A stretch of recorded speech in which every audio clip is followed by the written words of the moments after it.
You only get one take.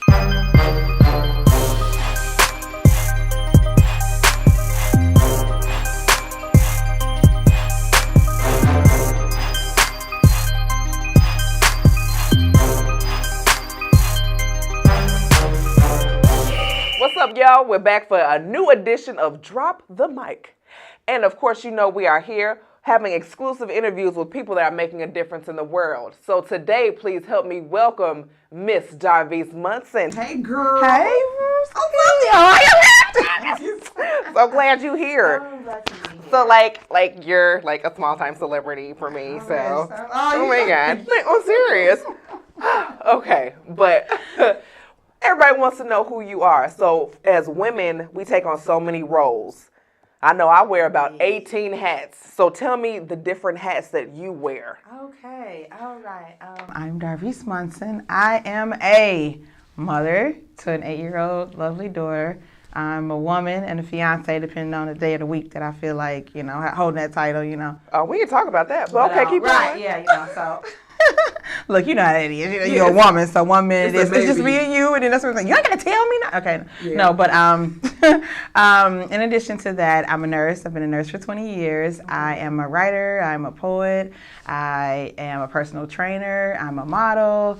And I am, more importantly, the CEO and founder of my own nonprofit organization, More Than Your Kidneys, and that is my biggest effort right now. I'm also a patient, so we got nurse, patient. That's a I different promote. dynamic. Yes, it is. I'm an advocate. I'm a legislator. I am a speaker.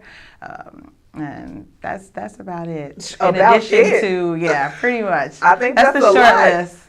Short. I think I'm a woman, right? I'm about to say, I think I need to add some things on my list to even get on the caliber of where you're at. Shoot, on my short days, I don't think I even fall halfway up your list. Yeah, well, you know, you can never cut it off. So those are all the active roles. Yeah. So to speak, All right. So no cutty? Okay, no Right. cutty. All right. So if anyone were to describe you, what would they say? Here's what people say, because what you say is always different than what they say is I'm just a motivator. I motivate, I inspire people, and I just promote. I am trying to just better the cause and better us as a people for the most part, and us being us as African Americans, us as women, us as the human race, us as just purposeful beings. That's really why I'm relevant as far as I'm concerned. Well, that's what's up. Goodness. I mean, because from the first time that I encountered you, you're down to earth, you're easy to relate to. I mean, you're just like the homegirl I just met, but we're going to be cool. You know, yes, call you after indeed. this, right? Yes, that's so, always the focus. Yeah, it is. Because I go by spirit and vibes. So Yes. energy, that's my biggest thing. So Definitely, and more people need to. definitely. So yes. Oh my goodness. So how did you get into nursing?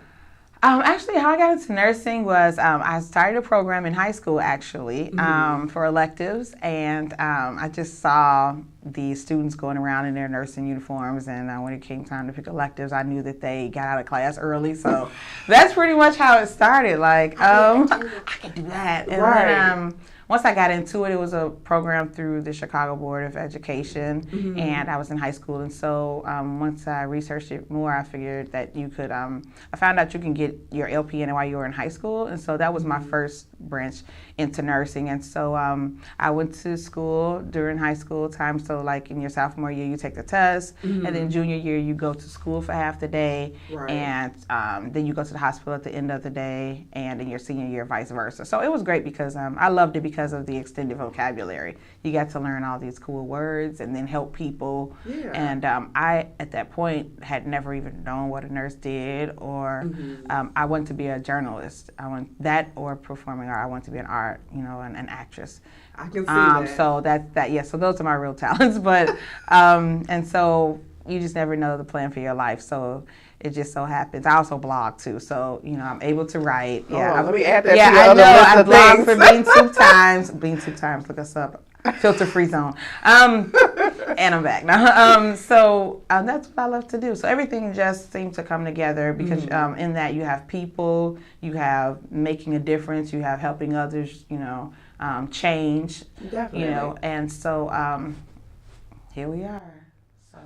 I can't even keep up at this point. Like, I don't, Jesus. Okay, so it's been about how many years you've been total, from the beginning until now, it's been 20 years. Wow. Because I started, I really am. Because again, I took that test, I was 15, not knowing what I was going to do in my life. And then it just so happened to went from there to a university, then to another school, in a university, then to specialties, then, working on the floor. So when I was 15, 16, I was volunteering at Northwestern Hospital in Chicago, volunteering at the University of Chicago. So when everyone was working the cool jobs at the plaza, at the Lark, I was like, I wish I was one of those people, but I wasn't.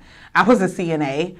So, hey, that's cool. Because there's some people doing that now. Yeah, true. But when you were young, they used to be like, you cleaning nasty asses. It just was not, and then I worked at McDonald's also. So I just was one of those people in high school. I didn't even go to any football games. I was just doing other things. I was on college campuses. I was in the Upward Bound program at the University of Chicago, taking classes on the weekends, earning a monthly stipend, doing college tours. I was under the direction of the late, great Dr. Larry Hawkins, who did the Upward Bound program for youth. And so he was encouraging African-American students to seek more. Yeah, and so I was all honors and all AP, during high school. So, and then when I got to college, I had already been to college, so to speak, so, definitely. And it was just, just life in general. You just never know the plan for your life. I was the athletic girl, and I had muscles at an early age, but it was a different time, I was a short, dark, athletic girl with muscles. So it's okay. That's in now. It's in now, right? It's okay, though. She changed my life. That's okay, she though. really did. I was in college, and she broke out, and then I was in. Before then, you had to be, tall, light skin with a wrap. You know what I'm saying? Right. Like, that you had to be that. Otherwise, you were just school days or Sealy. Yeah, I feel Shaka you. Zulu. It had to be Shaka Zulu every year, man. Because you played it every. Okay. That's ignorant. I'm getting over it. It's all right though. But then when she came, baby. No. Oh goodness. All right, y'all stay tuned for what happened next in Darvece's life. Stay tuned.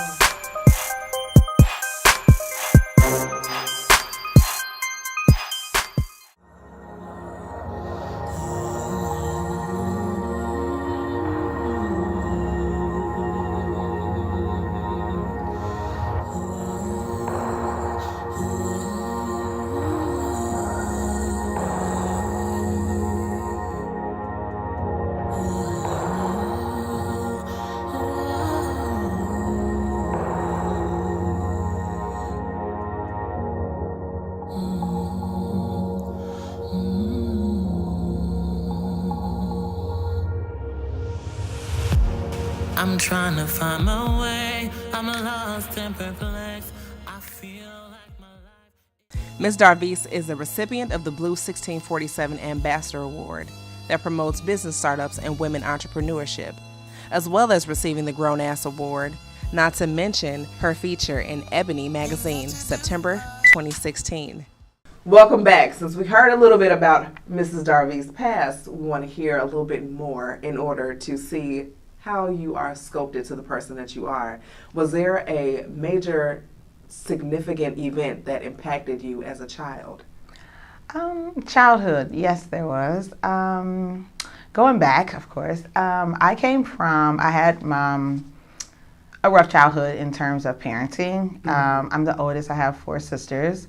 I was under my mom's care, and my mother did become addicted to drugs. Okay. And this was the early 80s. And so when I was in her custody, I was molested as a young child. So that started at about the age of 5 and continued until I was about 9 or 10. Wow. And it was by my stepfather, who at that time was my sister's father. And that sister, she's 4 years younger than me, and so she later also was a victim of childhood molestation. And we wound up getting separated from my mother.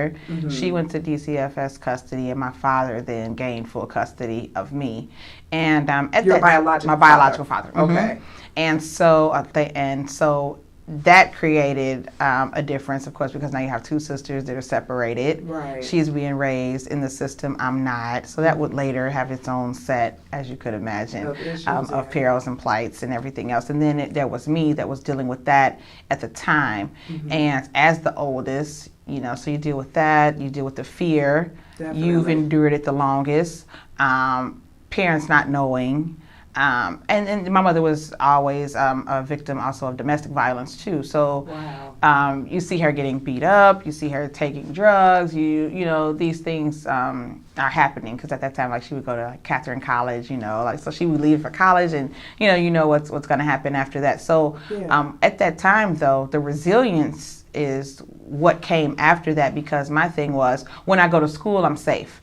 So if I could stay in school as long as to cut down the time where I'm in that environment, then that's what I would do. So I was always a good student. I was always a straight A, B student, honor roll student. I was always that, and so then I would get extra opportunities. You know, so, but it's because of that. Especially when you're a product of such an environment, especially in our community. Definitely. When it comes to the abuse factor, you know, ain't nothing wrong with so-and-so. Yeah. You know, so it's not something that the family really wants to deal with. Were you ever able to tell anyone that you were going through that? Yes. I mean, everyone knew, but once it became, you know, common knowledge, because I had sexual STDs when I was young. I was at Jackson Park Hospital, admitted, IV antibiotics. I had gonorrhea, chlamydia, yeast infection diagnosis as a young child. So what happened was, when I got into the nursing program while in high school, I was like, wow, like, you know, you get your own set of doctors, nurses, pathologists, you know, like all these things, like everyone knows. And so then I related everything to my past, and I'm going, because, you know, you're a young child, and you have that one doctor, that one social worker that is going, did anybody touch you? And of course you're scared, because this is your regular day to day. No, nobody. But then you fast forward, and I'm finding out, no, you know that someone obviously did something, because I'm 7 years old with gonorrhea, chlamydia, yeast infection, and I'm on IV antibiotics, and I'm in the hospital. Like, so cut out the middleman, you know. Definitely. There's nothing, but they kept sending, you know, you still sent me back home. You asked me a few questions. I said no, you said okay. And then this is, you know, the black youth that you're sending back, you know, to the household, and nothing is done. There is no investigation. No one's arrested, and so on and so forth. And so I would later find that out, and then go to family and say, hey, you know, I found out about, you know, did you know, Daddy, that there's a whole, you know, group of people, and did you know about a statute of limitations? I learned that in school today, and so we can still get him, and he can go to jail, and this and that. And it's like, okay, wait. But did he? No. He, the molester is currently, he's still alive. He currently has AIDS. Wow. My mother died in 2005. My condolences. Thank you. And she died of a heroin overdose and HIV. Wow. And so, seeming the history, you know, of drug use, you know, and things of the sort, you know, it's what it is, you know. So my sister and I were blessed to be removed from that situation, you know, and I'm a mother of a daughter now, and my daughter, I am, and that's an interesting story about that, but and my sister has 3 kids, you know, so I'm a proud aunt, you know, from her, and then I have, you know. Oh, so you two are still back talking. Yeah, we are, you know. It's an interesting, makes for an interesting relationship, but, you know, yes, we are in constant contact, and it's just life. You know, it's just life. It's been a rocky road, but, you know, it's one of those things. So but it's good, because you're here to talk about it. I am, and my engagement, yes, I am technically engaged, right? Hold on, before you get into that, we're going to take a break, because I think we're going to need some extra time, so y'all come back.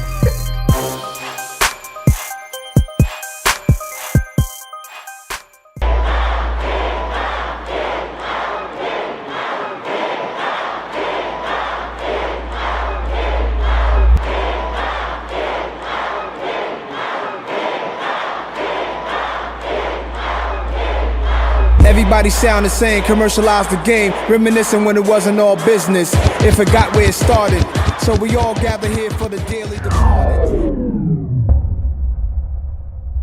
Many people always ask, what is C.O.N.V.O? Or what is C.O.N.V.O about? Seriously? C.O.N.V.O is controversial. C.O.N.V.O is fun. That girl good. When people ask me what the purpose of C.O.N.V.O is, I say to put life back into a lost art form, communication. You want to talk about relationships, politics, fitness, money, hip-hop? Even if you want an exclusive interview, or maybe even a little improv. We're not Carsons, but you've come to the right place. So join the conversation of today's generation. Join the C.O.N.V.O.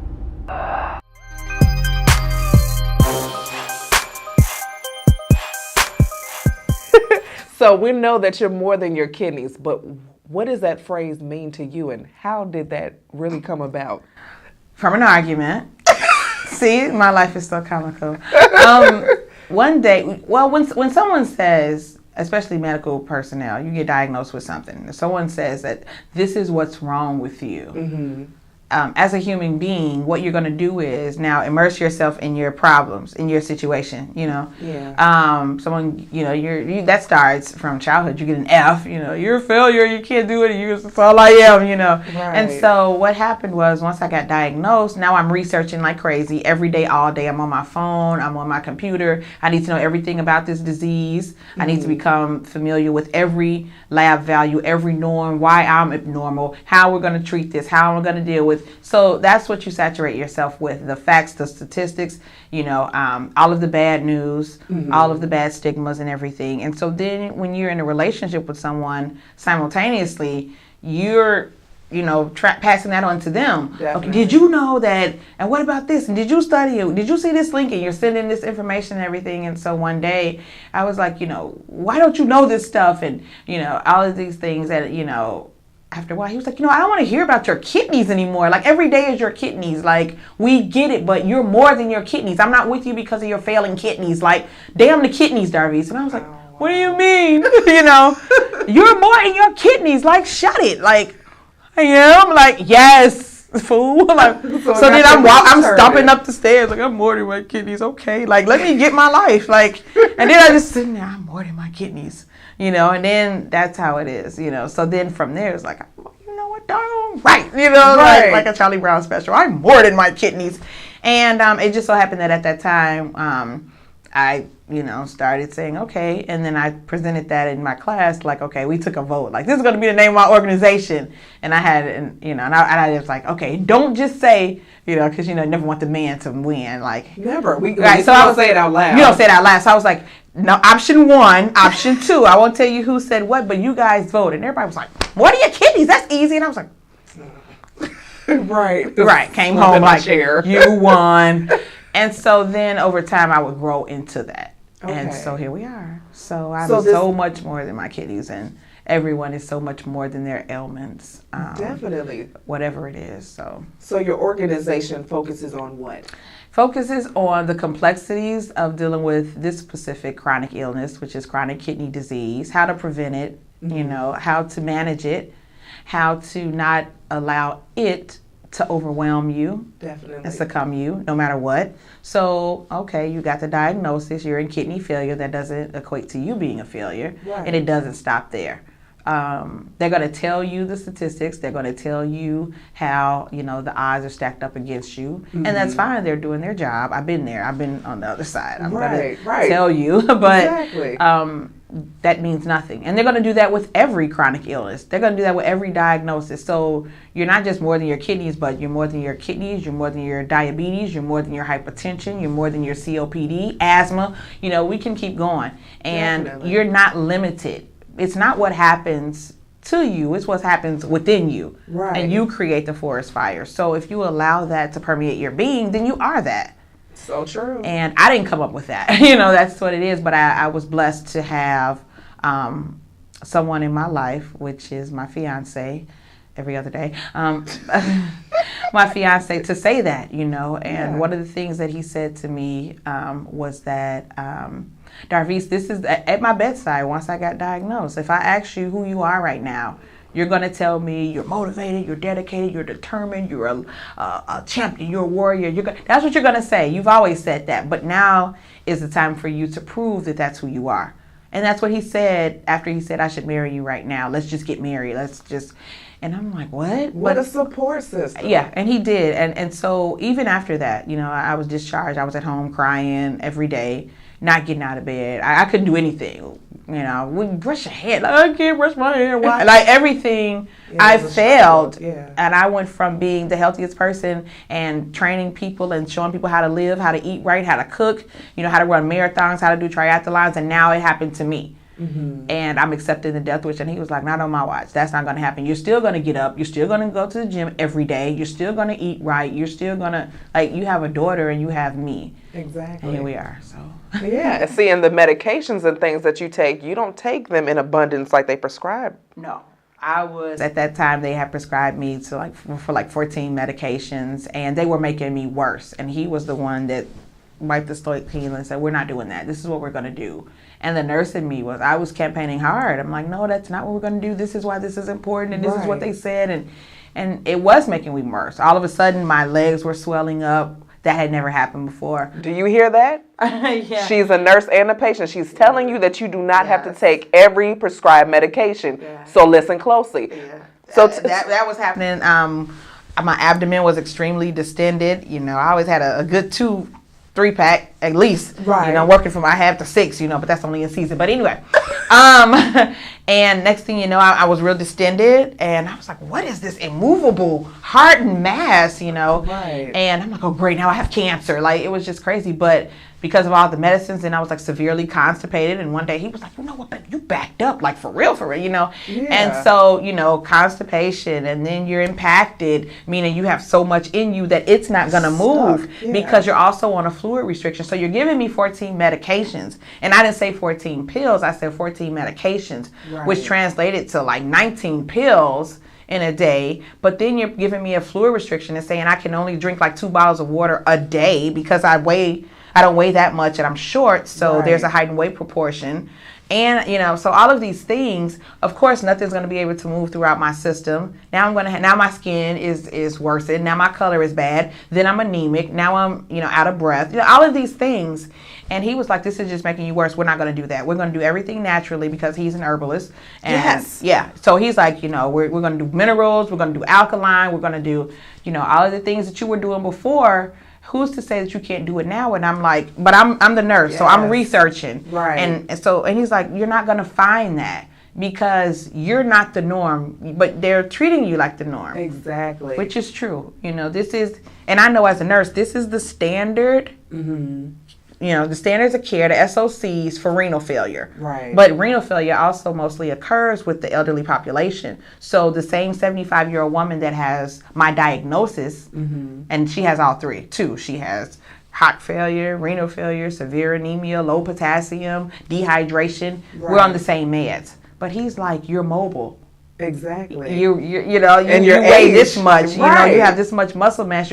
So why should that apply to you? And I'm like, that's true. And so then I would see that whatever issues that I had, whenever I went to my practitioners, they couldn't help me. Whatever research I was looking for, they couldn't help me. I'm 34 years old at the time. And then after my diagnosis, I don't have a menstrual cycle. Where to go? When is it coming back? And they're like, well, we don't know. We're not really proposing. We don't really get that question. Why? Because mostly other people are elderly and they don't have that, so now I don't know. Mm-hmm.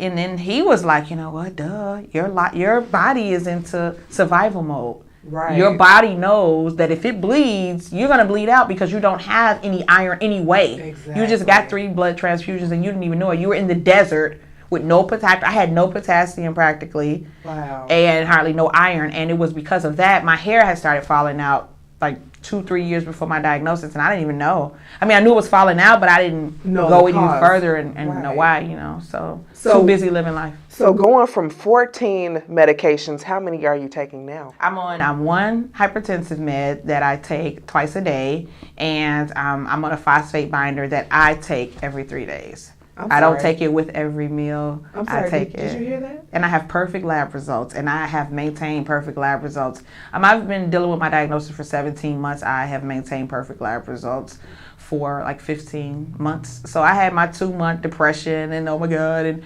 for me, it was 1 to 2 months. But for the average person, here's why we have an organization, because you never shake it, you know. Definitely. So. Oh, good. So the exception It's to the possible. rule. Yes. Tell them again. Tell them again. It's possible. You can have perfect meds, perfect lab results. While on dialysis, you can decrease your meds. You can cure your anemia nutritionally and naturally. He taught me how to dope my blood, how to depend on various natural remedies to do so, how to eat right and how to eat to live, and for the calcium, because here's the overall diet for a renal failure patient. Mm-hmm. This is weird, so pay attention to this. All right. So you need to cut down on your phosphates. Mm-hmm. You need to limit your potassium, or be cognizant of potassium, because it goes straight to your heart. Your kidneys can't filter it out. Mm-hmm. You need to increase iron-rich foods, but to a minimum, but you are anemic. Okay. So you got phosphates, you have calcium, you have potassium, and then most of the people are diabetic. So now you have carbohydrates, you have sugars, you have starches. You also have to have a fluid restriction, so not too many fluids. So sodium, of course, because you're hypertensive, more than likely. What does that leave you with? Exactly. Right, which is why we exist. That's the problem. So that in layman's terms, you will meet renal failure patients that haven't had bananas, tomatoes in years.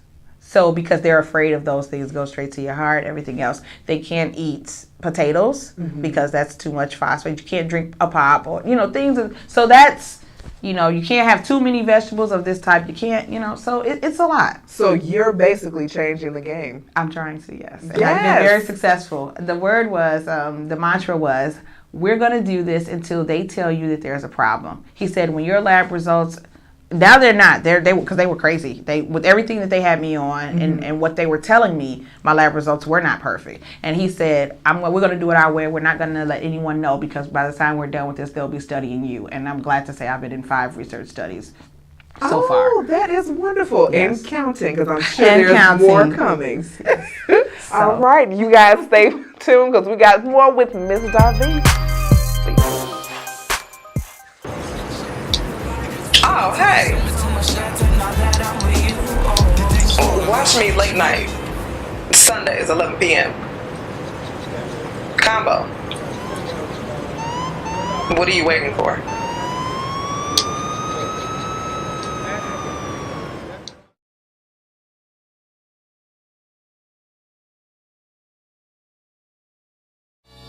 What's up, world? This your girl, Ella Mac J. I'm back to let you know that we are kicking off our 2016 fall-winter season. Let me ask you this. Are you a humanitarian, a musician, an athlete, or perhaps you just want your voice heard? Well, our new segment, Drop the Mic, is here for you. The platform to let people know who you are, what you have going on, and what you want to talk about. Remember, you only get one take.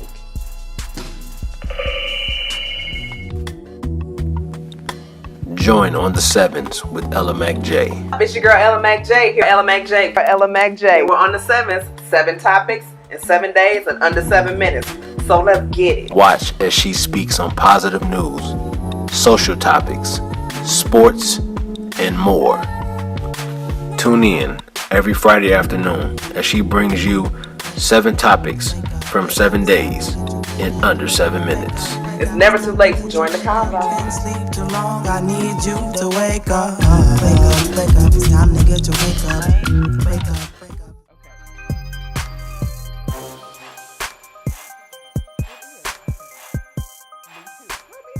Okay, so I'm going to ask you a series of questions, and you just answer them to the best of your ability. Okay. Old school parents do this to keep the furnace constantly running. I don't know, we ain't have no furnace, G. Look, but hold on, but listen to this. I just found out about this a couple of years ago, because my ex-husband went ahead, when I went to his mom's house. Oh, sure, okay. We didn't even have no house, so I had a house to the, okay, I'm sorry. So this is what happened. So you put a cool towel on top of the thermostat. Really? I know, I didn't know that either. I'm a suburbanite, yeah. Wow. I'm ass new. And everybody knows that? That's like common knowledge, or you Googled that? No, it was just something, it was like a hood question, but we didn't want to name it hood questions because we were going to ask you other questions besides hood questions. That's pretty deep. I'm going to ask Antonio that. Okay. Right. I bet you he knows it too. I bet you. He knows everything. He probably does. What do the stripes on the flags represent? You got the states and the colonies. So that's the states. States? States. The...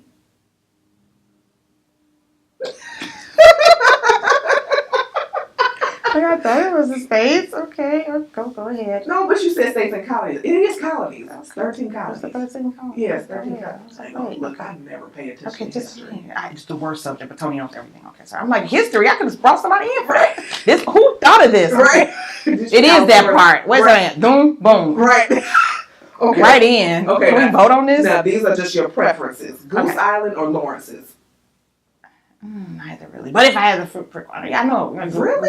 Yes. Who are you? I'm a health nut. I don't really do fried, and then I know. I mean, that's a treat. I really no. That's too much. Okay. I know. It's okay. It's okay. I know. Sorry. I've been like that my whole life. I'm sorry. iPhone or Galaxy? Well, see, I'm Galaxy, but I'm really trying to make the switch.